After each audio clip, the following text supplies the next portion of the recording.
Hi, welcome back to another Array Music Living Room Talk. And I am really excited to be talking to an old friend of mine and a composer who I've been wanting to include on an Array Music concert for quite a long time now. And one of the few silver linings of the recent Omicron surge is that I've been able to reprogram our concert to include a work of Oscar's. So Oscar Bettison, it's really great to see you. Hey, David, it's great to see you too. I'm really happy to be here. So I have to tell, so the first time I encountered your music was when I was in my sort of one of my other incarnations as when I was working at Boozy and Hawks for those couple of years, my last couple of years in New York. And your music was sent to us by Steve Mackey. Was Steve was like, you got to check out this guy because we were looking for to add composers to the publishing catalog, and so one of the things I did at Boozy was kind of look through everybody's scores and kind of do some of the first listens to a lot of their stuff. And the first piece of yours I heard was the Concerto for Saxophone and Percussion, and I forget the title right now. It's called Junk. Junk, that's right. Yeah. And when I got to the end, well, I mean, I really liked it from the first moment. When I got to the end, we're at the percussion section, all playing electric drills. I was like, oh, I love this guy. So yeah, so that was my introduction to Oscar's music, and I've been a big fan ever since. So it's really great to be doing something of yours at Ray. So Oscar, if you could talk a little bit about like where you came from, your background and that sort of thing. Sure, yeah. Well, I'm originally from the UK, and I studied in the UK for did my undergrad and my masters there, and then I went to the Netherlands in 2000 to go and study with Louis Andriessen and Martijn Padding. I think it was I'd already sort of finished school, but I just felt like I don't know. I just felt like I wanted to go somewhere else, and I wanted to do something different and get a change of scene, really. And originally, I went to I left the UK for a year just to see, and it's been like it's been like almost 22 years now. So so I was in the Netherlands for a few years, and it's I think things really changed for me there, and it's sort of like my musical home, I suppose. I'd say that. And then a few years later, I went to Princeton, which is where I met Steve Mackey, who was my advisor, to do my PhD. And I've been in the States ever since. I have I've been in the composition faculty at Peabody since 2009. It's been it wasn't the plan, it definitely wasn't the Yeah. plan to do that, but that's the way that things worked out, and I'm very happy they worked out that way. So yeah. As an aside note, for any Canadian composers who are watching this, if you're looking for a place to do it, if you're considering to studying composition outside of Canada, you got to look at Peabody. Oscar has developed, and I know you're a big part of this. It's honestly one of the best composition faculties I could really think of. It's really be a great place to study composition. So you're all awesome.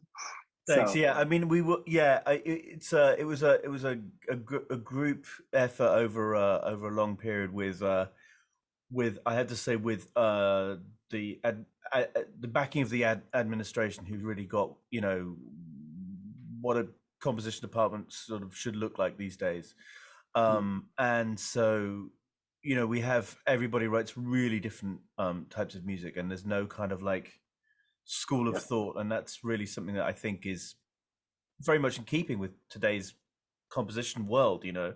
So that's And you're all yeah, friends. You all get yeah, we're really along. good friends. Yeah, Like it's really great. I know.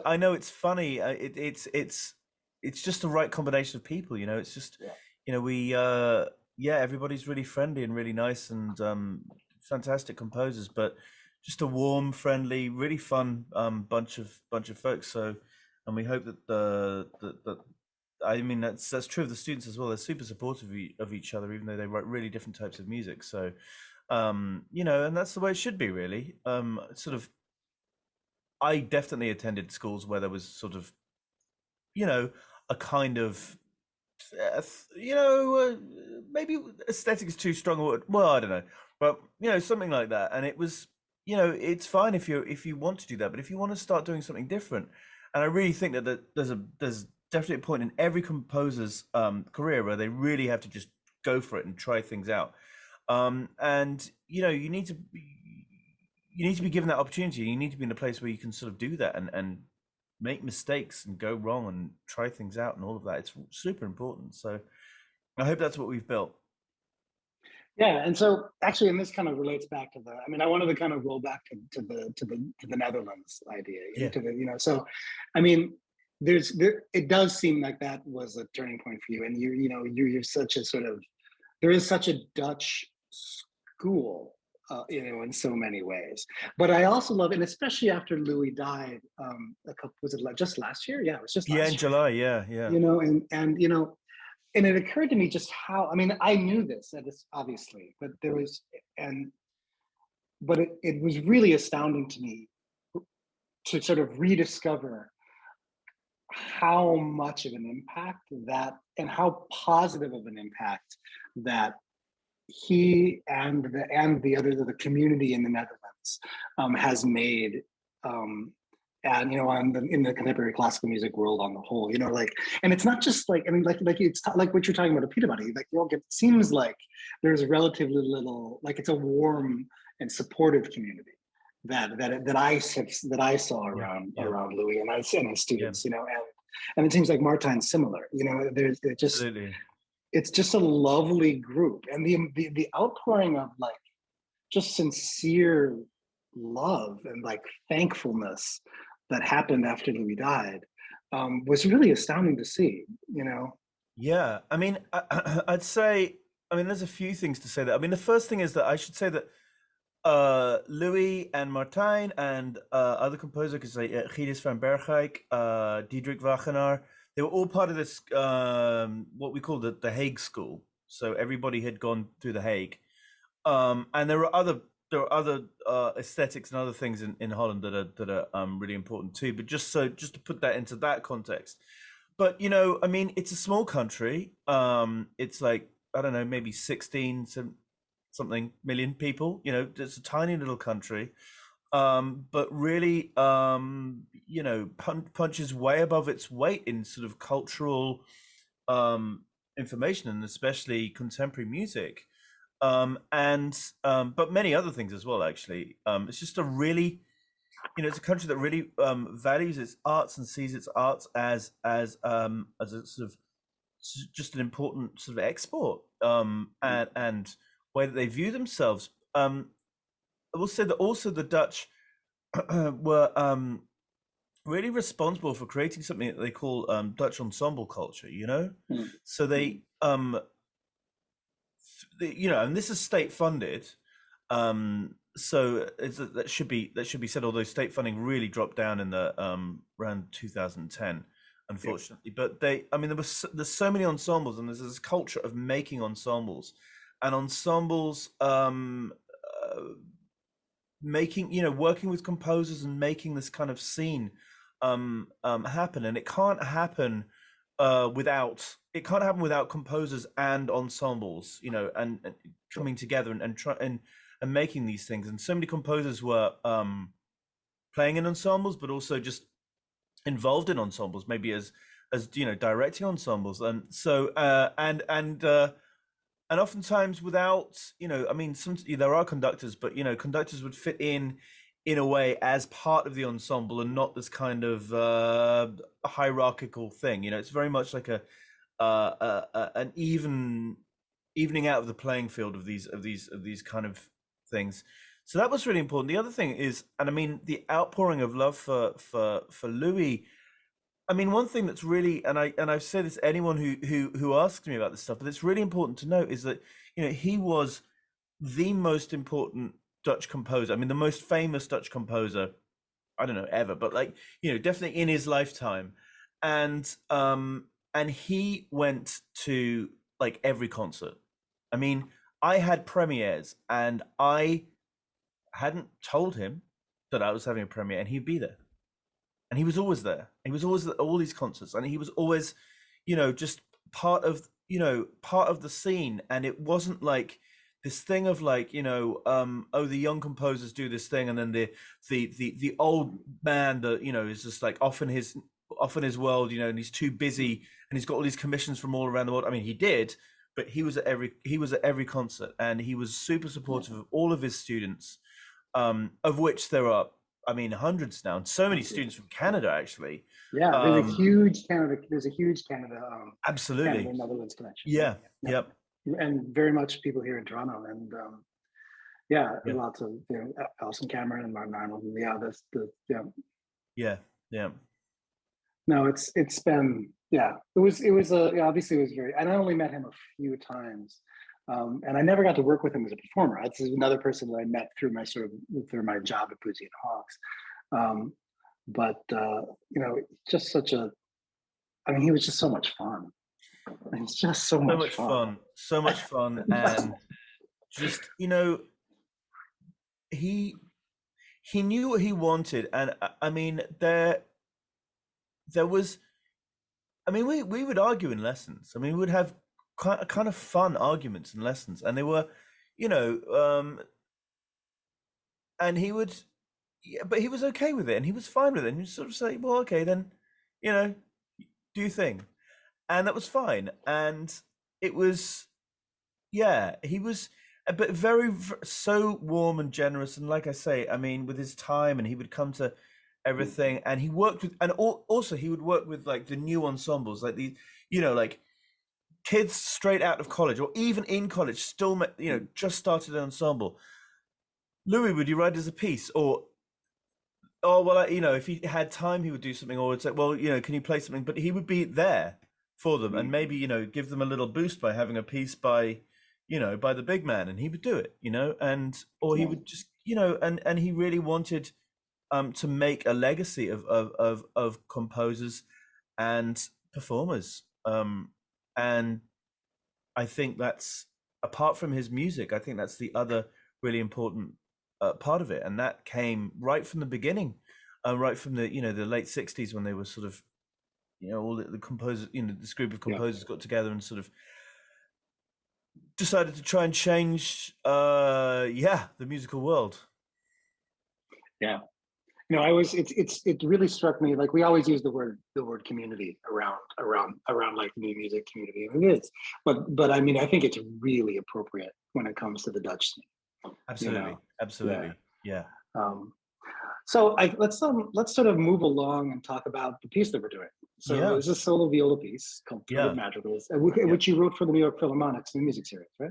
I did, 2014, and there were there's a big series going on, and they I was asked to write a solo piece, and I said, I really want to write a solo viola piece.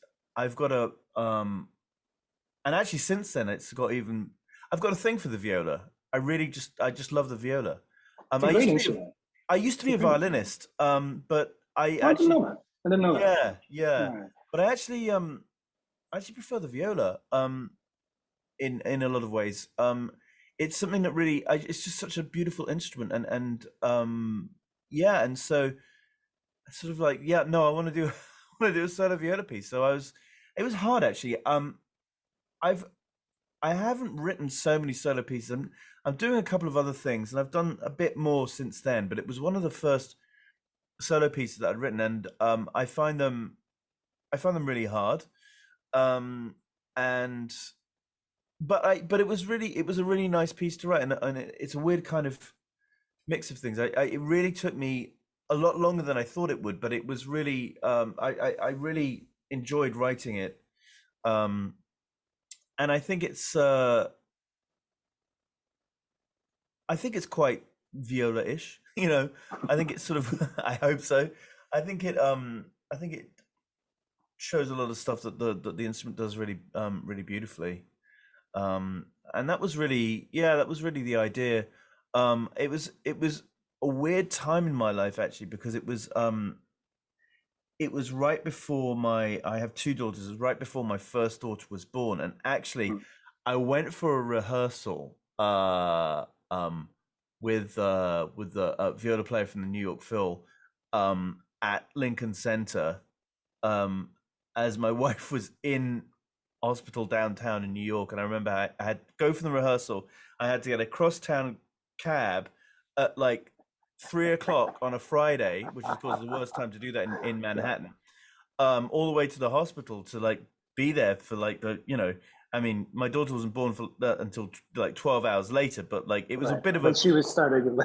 yeah. And then like the concert was like, I mean, yeah, only if I don't know, like a week later or something like that. It Yeah. was really, and it's kind of it was all a bit of a blur, and I don't quite Yeah. remember There's things. nothing more surreal than that first like 3 weeks of your first child's birth, right? Because you're just like, what's going on? You're not sleeping, you have no idea. So anything that happened within that first, like, first few weeks, Absolutely, absolutely. yeah. So No yeah, idea. no, that would be a really, so really you're like hearing this piece for the first time. Yeah, a little bit, yeah. That'd be really nice. Yeah, and sort of, yeah. I don't know what I said in the rehearsal. I mean, I don't know if I was at all helpful. I mean, because you're a bit anxious. So, but yeah. So, I mean, I think that yeah, it's What can I tell you about the piece? Well, um, it's based on a few things. There's this opening kind of motif that keeps on coming back. That that is sort of important in the piece, and also the piece has a tendency to there's a lot of rising kind of things in the piece. There's a kind of a rising feel of phrases going up. It's a funny thing in my music. I realized at a certain point that I had this propensity to write phrases that kept on going down. I mean, talking Mhm. harmonically, like descending phrases. And so at a certain point, and I think it was this piece that I did this, I said, well, I've got to stop doing that. So I'm going to write ascending phrases. And now I've written so many ascending phrases. I just did a whole opera that's everything sort of does that. Going up. And I don't know, yeah, and I don't know if anyone, I mean, maybe it's kind of more obvious in the opera than it is in this piece. I'm not sure if it really matters to anyone else, but it's one of those things that when I saw this habit, I had to kind of go the other way just to see what would happen. So anyway, And yeah, now that's become the habit. Yeah. yeah, and That's then that's become a standard, habit. really.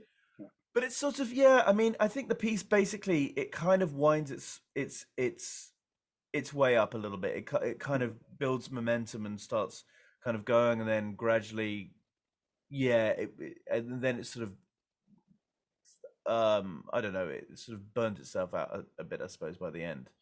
But it's not like it's not like I can talk about the form and it's like super complicated or anything like that. It's just a yeah. There's one moment where the whole thing just kind of just goes for it. Like there's a kind of gradual sort of build up and then it sort of explodes, but it's still it's sort of so it's broken up a little bit, but that's basically what the piece does. But I called it Threaded Madrigals because there were these little melodic things that I actually tried to put the piece. It was a case of reorganizing things actually. When I was writing the piece, it wasn't quite working the way that I wanted it to. And actually, once I sort of reshuffle things and move things around, it sort of worked. But it was sort of like about stringing these sort of melodic things together. So that was the Threaded Madrigals, also because it just sounded like a good title. But Yeah, it's a really good title. Actually. You have a knack for yeah. titles, I have to say. You, I you, I've got you a thing do. about titles. Yeah, yeah. I think they're really important. Or I Yeah. think, for me, they're really, they do something for the piece. So I always, and actually, it's funny. Like once I get a title for the piece, I really feel like the piece has got some kind of focus. And Mhm. before that, it feels a little bit. Before I get to that stage, it's a little bit amorphous for me somehow. And That's even interesting. though a lot of my pieces sort of somehow conceptual, there's some kind of concept behind them. I'm not sure that's really the case in this piece, but still the title gives me something to kind of work, it sort of helps kind of arrange things that sort of work in a in an order, or sort of work in Mhm. a kind of everything starts flowing together, and so that's what a title That's really does interesting for me. because I have so many of these conversations with composers who like titling the piece is like the hardest thing for them, and they like dread having to title the piece. Huh. Um, You know, that's quite interesting. But yeah, no, I can sort of certainly sense that in a lot of your titles, you know, and like how they clearly relate. You know, there's a very clear sort of relationship between the title and the work, and obviously that's always the case for everybody. But like, I feel like it's quite tight Yeah. in your case. You know? Yeah, I mean, a few years ago, a couple of years after doing this piece, I actually started writing my own texts, for like vocal pieces, and I since then I've written all my own texts. I mean, I was just talking before about this opera. I mean, I wrote the libretto for it, and Oh, I didn't and know that. yeah, and it's not so much like, I mean, I'm perfectly happy working with a. I'd be perfectly happy working with a librettist. It's not like I have to do these things myself, but somehow in these two cases where I've done two big pieces now where I've written my own text.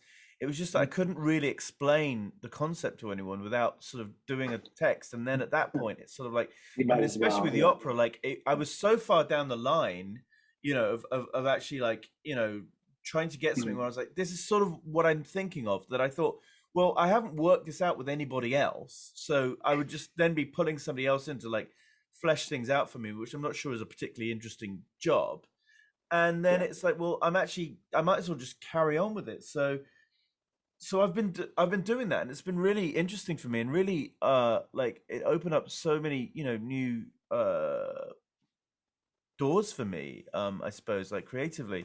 But maybe that's sort of where that whole title thing comes from, is just I have a thing about like the right word, and the right word can mean something to me musically, and another synonym wouldn't, and I don't, Wouldn't you do. know, and so it's sort of, yeah, I think that's really what titles are. That's sort of like that particular thing about titles for me. Sort of, I think it's part and parcel of that. That's really interesting. Cool. All right. Well, I think we'll let people go, and we'll invite them to tune in on the 19th and listen to this thing. Yeah, So looking forward to it. yeah, man, it's great to see you. It's great to Good to see see you you. too. Take care. Stay safe.